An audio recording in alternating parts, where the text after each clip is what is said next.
کازمین تک جو تقریباً 45 منٹس کا ہوگا پہلا سفر. تو ہم صبح انشاءاللہ 8 ساڑھے 8 9 بجے وہاں پہ پہنچ جائیں گے. باقی جو آئٹنری ہے ہم آپ کو شیئر کریں گے گروپ پہ کہ کس طرح سے کب کیا پروگرام ہوگا. لیکن یہ ہے کہ سب سے پہلے ہم اپنے 7ویں امام اور اپنے 9ویں امام کی خدمت میں حاضری دیں گے انشاءاللہ یہاں سے پہنچنے کے بعد. اور پھر رات ہم ان کے شہر میں رکیں گے. رات کا پروگرام ہمارا کازمین میں ہوگا. اور دوسرے دن صبح مجھے یہ کہ ہم سبھی نکلیں گے انشاءاللہ سامرا کے لیے. سامرا سے پہلے ہم سید محمد کی خدمت میں جائیں گے, وہاں زیارت کریں گے اور اس کے بعد انشاءاللہ سامرا پہنچیں گے. سامرا میں ہمارے 2 امام اور اس کے علاوہ ہمارے 12ویں امام جن کی وہاں سے غیبت شروع ہوئی تھی. تو سمجھ لیں 3 اماموں کی خدمت میں ہم پہنچے. تو یعنی ہم شروع کے 2 دن بڑے سخت ہوں گے, یعنی کافی ہمیں بھاگ دوڑ کرنے پڑیں گے زائرین کے لیے بھی, لیکن ان کا ہمیں کوپریشن چاہیے کیونکہ ان کے ساتھ چھوٹے چھوٹے بچے بھی ہیں. اور میں سمجھ سکتا ہوں کہ اس ناٹ ایزی, کیونکہ میں نے الحمدللہ جو قافلے کیے ہیں اور بچوں کے ساتھ سفر کرنا آسان نہیں ہے.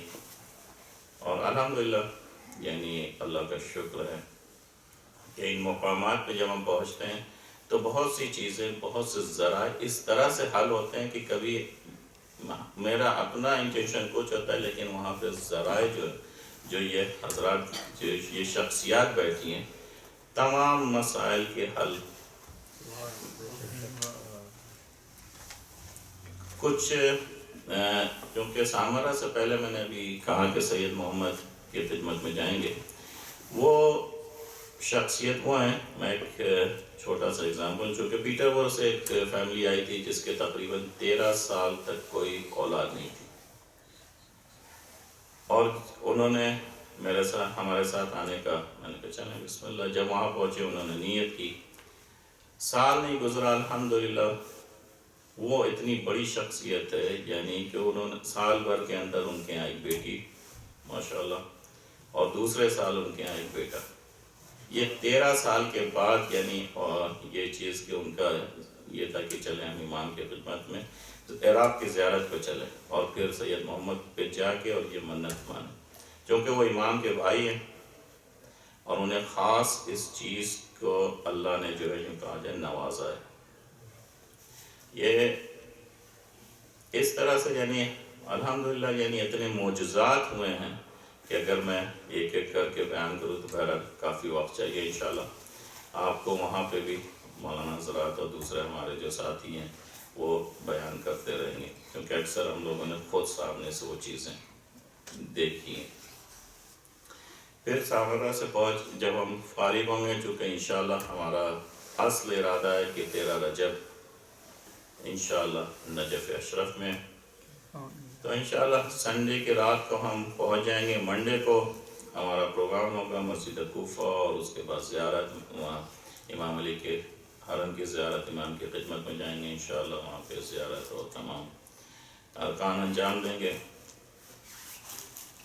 اور 13 رجب کے تعلق سے انشاءاللہ ہم پروگرام یہ کہ حرم کی کیا سچویشن ہوگی, کیونکہ حرم کبھی کبھی اتنا پیک ہوتا ہے کہ وہاں پہ جانے کے لیے بھی مشکل ہوتی ہے.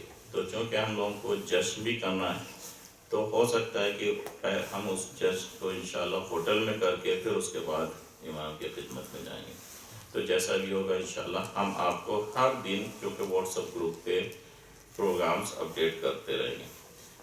ہمارا جو ایکچوئل آئٹنری ہے وہ ہم شیئر کریں گے, لیکن کبھی کبھی سچویشن کے حساب سے مجھے پروگرام کو چینج بھی کرنا پڑتا ہے. کبھی ویدر کنڈیشن, یا کبھی خدا نخواستہ کوئی کچھ ہو گیا اطراف میں, یا اس حساب سے تو ہمیں اکارڈنگلی جو ہے تھوڑا سا پروگرام میں چینجز کرنا پڑتا ہے. تو اس کے لیے بھی یہ کہ میں پہلے سے بتا دیتا ہوں کہ جو آئٹنری ہے وہ کب اس میں چینجز اینی ٹائم ہو سکتے ہیں. اور اس کے علاوہ کچھ چیزیں جو پروگرام کے تعلق سے، ہمارے ویل چیئر پیسنجرز اگر کوئی اور ہمارے گروپ میں ہو تو پلیز مجھے میسج کر دیں تاکہ ٹکٹ ہمارا جو ہے میں ایئر لائنس کو اس کی انفارمیشن دے دوں، تاکہ وہ یہاں سے جب آپ ویل چیئرز ملے گا تو آپ کو آن دی وے، آپ کو ٹرکی میں جب آپ اتریں گے آپ کو ویل چیئر سے دوسرے جو ٹرانسفر ہے تو وہ ایزی ہو جاتا ہے بزرگان کے لیے خاص طور سے۔ کوچ کا ارینجمنٹ عباس بھائی نے کر دیا ہے۔ کوچ سے جو حضرات جا رہے ہیں تقریباً 70 لوگ ہیں جو کوچ سے ہمارے ساتھ ہیں یہاں سے، تو بشیر بھائی کے گھر کے سامنے ہی یعنی باہر کوچ آ جائے گی، چونکہ 70 لوگوں کی بڑی کوچ ہے تو ایزی ٹو پارک وہاں پہ، اور چونکہ 70 لوگوں کا سامان، تو ہم نے جو ٹائمنگ اس کی رکھی ہے وہ 10:30 بجے 10:30 آپ لوگ وہاں پہ پہنچ جائیں تاکہ سامان وغیرہ 70 لوگوں کا سامان رکھنا، لوگوں کو بٹھانا، it will take time, so half an hour 45 minutes میں وہ اس کو کر کے ہم انشاءاللہ وہاں سے پھر روانہ ہوں گے۔ سب سے پہلے جب آپ حضرات جائیں تو آج پاسپورٹ اپنا ضرور چیک کر لیں کہ سب کے پاسپورٹ ویلڈ ہے۔ میں نے سب کے چیک کر لی جسٹ ان کیس، کبھی کبھی ہو سکتا ہے مجھ سے مسٹیک ہو گئی ہو یا ہو، لیکن میرے پاس ساری کاپی آ گئی تھی الحمدللہ سب کے ویلڈ ہے، لیکن پھر بھی ری چیک آپ کر لیں۔ اور ساتھ میں جو بہت ہی امپورٹنٹ وہ ہے کووڈ سرٹیفکیٹ۔ کووڈ سرٹیفکیٹس جو ہے بغیر اس کے ٹرکش ایئر لائنس الاؤ نہیں کرے گی، تو آپ اگر کوئی بھی سوال ہو کہ کیسے پرنٹ کریں، کہاں سے لائیں، کیا ہے، تو پلیز یا مجھ سے یا عباس سے کسی سے بھی کانٹیکٹ کریں۔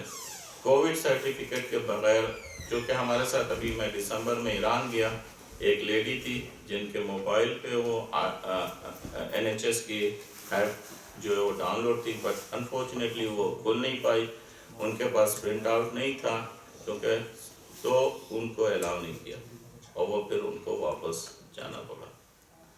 تو یہ کووڈ سرٹیفکیٹ اور جو مسٹ ہے، تو پلیز پاسپورٹ کے ساتھ کووڈ سرٹیفکیٹ، ابھی چونکہ 2 ویک کا ٹائم ہے، اگر آپ نے پرنٹ نہیں کیا تو پرنٹ کر کے رکھ لیں، اگر آپ نے آرڈر کرنا ہے تو 119 کو رنگ کر کے ان سے کہیں کہ وہ کاپی بھیج دیں تو وہ آپ کو کاپی بھیج دیں گے، لیکن بہتر یہ کہ موبائل پہ جو ہے ایپ ڈاؤن لوڈ کر لیں اور اس سے زیادہ ایزی ہوگا۔ PCR کے تعلق سے میں چاہوں گا کہ PCR کے تعلق سے میں چاہوں گا کہ عباس بھائی سے کانٹیکٹ کریں، اور انشاءاللہ کوشش یہ ہوگی ہماری کہ اسی سینٹر پہ وینسڈے کو، چونکہ فرائیڈے ہماری فلائٹ ہے، وینسڈے شام کو اسی سینٹر پہ، تو اس کا ہم آپ کو میسج بھیج دیں گے کہ کس ٹائم، عام طور سے 7:30 8 بجے کا ٹائم ہوگا انشاءاللہ۔ PCR کے چارجز جو ہے وہ جانے کے 45 پاؤنڈ ہے، اور عراق سے واپسی میں گورنمنٹ کی ریکوائرمنٹ نہیں ہے، UK گورنمنٹ کی ریکوائرمنٹ نہیں ہے یہاں پہ، لیکن جو انفارمیشنز ہمیں آ رہی ہیں عراق سے کہ وہ ایئرپورٹ پہنچنے سے پہلے ان کے 3 یا 4 چیک پوسٹ ہیں بغداد میں، وہ PCR ٹیسٹ مانگ رہے ہیں، تو انفارچونیٹلی شاید ہم لوگوں کو وہاں پہ بھی کرانا پڑے جبکہ ریکوائرمنٹ نہیں ہے UK گورنمنٹ کی، تو یعنی اب ہماری یہ کہ مجبوری ہوگی وہاں پہ کرانا۔ اس کے چارجز جو ہم نے پتہ کیے وہ 35 پاؤنڈ وہاں پہ، تو ٹوٹل صرف 80 پاؤنڈ PCR کے چارجز ہوں گے جانا اور آنا، کیونکہ Day 2 ٹیسٹ جو ہے وہ اسکریپ ہو گیا ہے، سو اس کی ریکوائرمنٹ ابھی نہیں ہے۔ جب آپ لوگ گھر پہنچیں گے تو آپ وہ جو لیٹرل فلو ہے وہ 1-2 پاؤنڈ پہ مل جاتا ہے، وہ چیک کر لیں کہ ایوری تھنگ از اوکے۔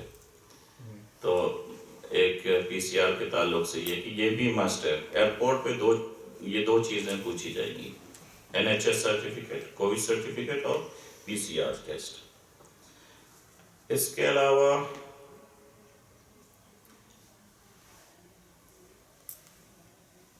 میں یہ چاہوں گا کہ جو فیملیز آ رہی ہیں، چونکہ اس میں بچے، تو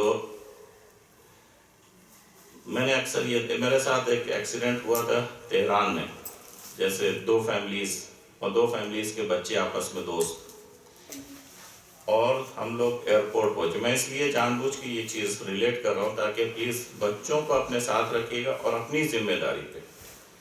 تو تہران ایئرپورٹ پہ پہنچے، سب اندر آئے، اور چونکہ دو بڑے اس 12 سال 15 سال کے بچے تھے، دو آپس میں دوستی تھی، وہ یہ سمجھ رہے تھے آپس میں کہ یہ بچے جو ہیں اس کی ماں یہ سمجھ رہی تھی وہ اس بچے کے ساتھ ہوگا میرا بچہ.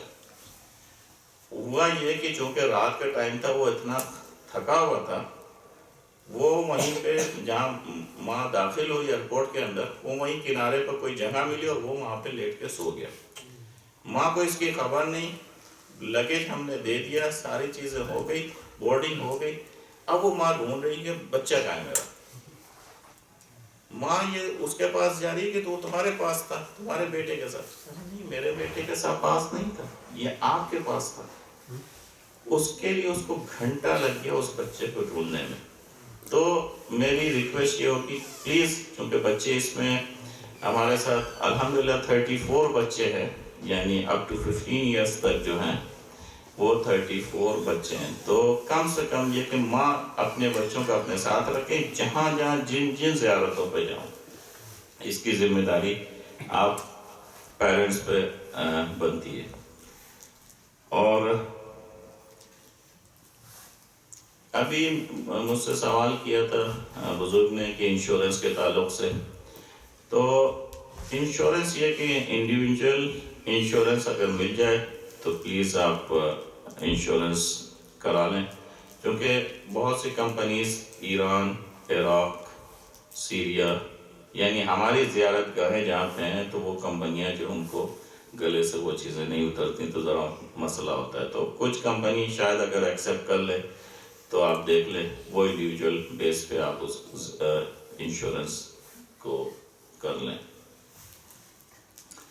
ویدر، موسم کے تعلق سے یہ کہ ابھی جو ویدر ہے وہ ٹھنڈک ہے، اور امید ہے کہ فیبرری بھی ٹھنڈک ہوگی وہاں پہ. تو جاڑے کا یعنی جو ہم سفر کرتے ہیں جاڑے میں، وہ تمام چیزیں اپنے، اور نزدیک جب 2-3 دن پہلے، میں یہ کہوں گا شیف گوگل سے پوچھ لیں، وہ زیادہ انفارمیشن آپ کو شاید صحیح انفارمیشن قریب وقت جتنا قریب آئے گا تو انفارمیشن اور ان کے اپڈیٹ ہوتی رہتی ہیں. اور میرا خیال میں کوئی ایک سوال بھی ہے.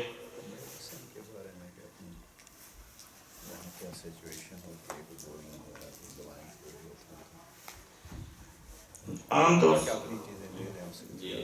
طور سے یہ ہوتا ہے کہ جو بھی اپنی میڈیسنس وغیرہ ہیں وہ اپنے ساتھ لاتے ہیں، اور اگر ضرورت پڑی ایمرجنسی، خدا نخواستہ کوئی چیز، تو پھر یہ کہ کچھ نہ کچھ فیسلٹیز وہاں پہ اویلیبل ہوتی ہے.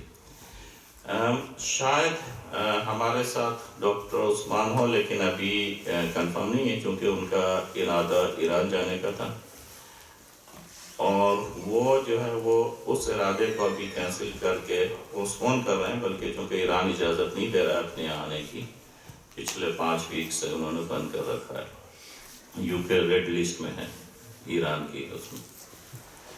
تو شاید ڈاکٹر عثمان اور ان کی وائف بھی آئیں گی، تو وہ شی از فارماسسٹ.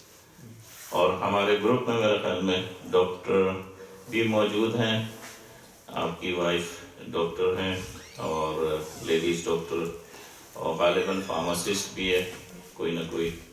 تو انشاءاللہ مسئلہ نہیں ہوگا. اور کوشش، اور ہمارے ساتھ یہ ہوتا ہے کہ کچھ نہ کچھ ہم جو جنرل دوا ہوتی ہے، میڈیسنس ہوتی ہیں، وہ میں ساتھ میں لے آتا ہوں. تو انشاءاللہ اس کا بھی ہم سلسلہ رکھیں گے.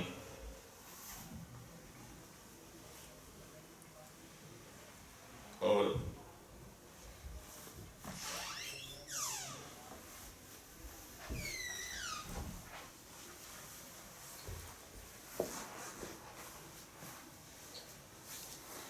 ایک سوال یہ کہ are families going to be together in rooms? Yes, یعنی جو بھی فیملیز ہیں وہ اپنے فیملی کے حساب سے ان کو روم دیا جاتا ہے. یعنی ماں باپ اگر 2 بچے ہیں تو ان کو ان کے حساب سے، ان کی فیملی کے حساب سے روم ملے گا. یہ حج کا سلسلہ نہیں ہے جس میں جو ہے لیڈیز الگ اور جینٹس الگ، چونکہ وہاں کے مسائل دوسرے ہوتے ہیں. اور مولانا صاحب اس پہ تذکرہ کر سکتے ہیں. اچھا ایک سوال اور ہے کہ my question, can we ask امام حسین علیہ السلام directly for our حاجات؟ یہ میں مولانا صاحب کو پاس کرتا ہوں، وہ اس پہ روشنی ڈالیں. ہم سفر کا پورا کر لیجیے نا. سنڈے کو ہم شام کو یعنی انشاءاللہ سامرا سے نجف پہنچ جائیں گے یا رات کو کیسے ہوگا؟ جی سنڈے کو چونکہ سیٹرڈے صبح ہم پہنچ رہے ہیں کاظمین. سیٹرڈے دن میں تھوڑا سا ریسٹ کر کے اور شام کو پھر ہم سب حرم جائیں گے زیارت کے لیے. حرم کی زیارت کریں گے، اس کے بعد واپس آئیں گے، ڈنر کریں گے، پھر ریسٹ کریں گے. دوسرے دن صبح ہم انشاءاللہ 7 بجے ناشتہ کر کے 8 بجے تک ہم انشاءاللہ وہاں سے روانہ ہو جائیں گے جیسے سامرا، اور سامرا سے ہم واپس نجف انشاءاللہ شام کے 8-9 بجے تک انشاءاللہ ہم نجف پہنچ جائیں گے.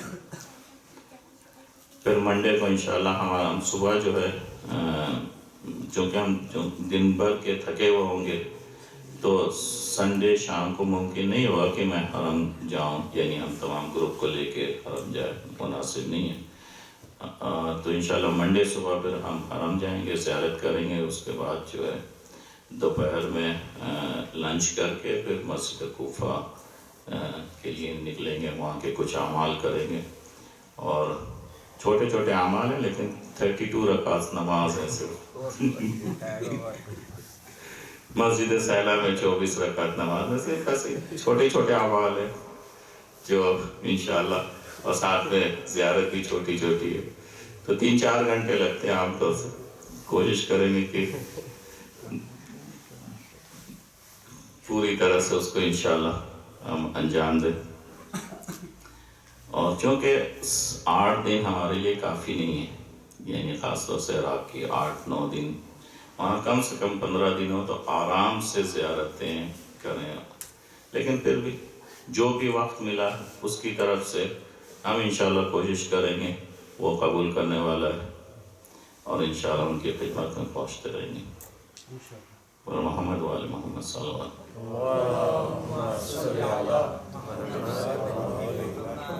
آپ اس کا سوال دے دیں، کا جواب دے دیں کہ کیا مولانا صلی اللہ علیہ وسلم سے ڈائریکٹ مانگ سکتے ہیں. عزیزاً یہ سوال کے زیارات پہ مانگنے کے حوالے سے دیکھیے بہت مہم سوال ہے اس اعتبار سے کہ ہمارے ہاں آج کل عقائد کے بہت سے عجیب انداز اپنا لیے گئے ہیں.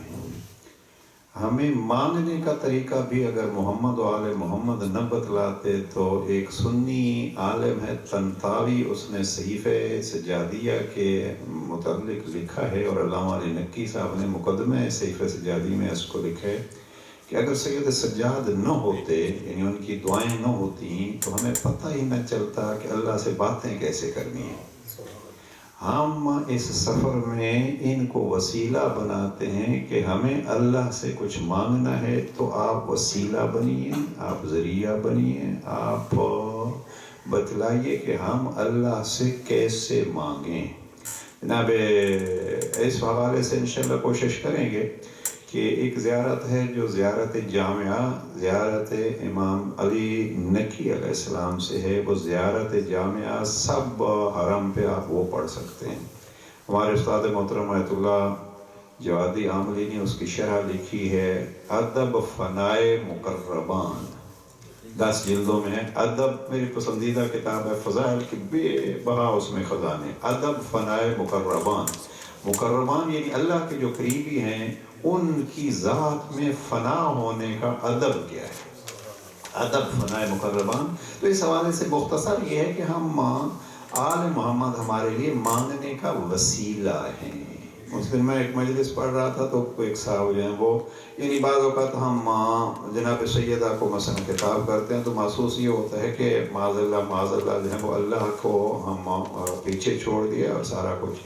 یہ اللہ کا کرم ہے کہ اس نے، جیسے میں نے ہم عرض کیا شروع میں کہ اللہ کا کرم ہے کہ اس نے ہمیں 1 2 نہیں 14 وسیلے دیے، تو کربلا ایک وسیلہ ہے انشاءاللہ۔ اور اللہ نے یہ فرمایا، انشاءاللہ وہاں باتیں ہوتی رہیں گی کہ یہ گنبد کے نیچے جب آپ مان جاتے ہیں تو اس گنبد کے نیچے جانے کی کیا عظمت ہے۔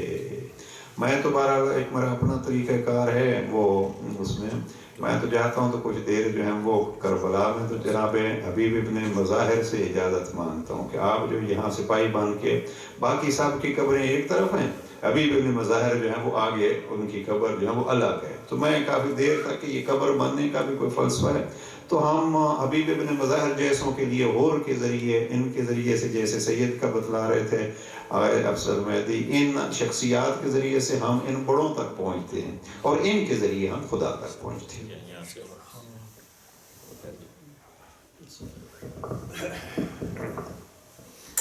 کچھ اور کوشچنس ہیں ہمارے پاس جس پہ بتا دو جو 80% لوگ ہمارے ساتھ جا رہے ہیں تقریباً سب پہلی دفعہ جا رہے ہیں، 80% سے زیادہ ہیں، اس لیے وہ اس کوشچن لوگ پوچھیں کہ کافی بیسکس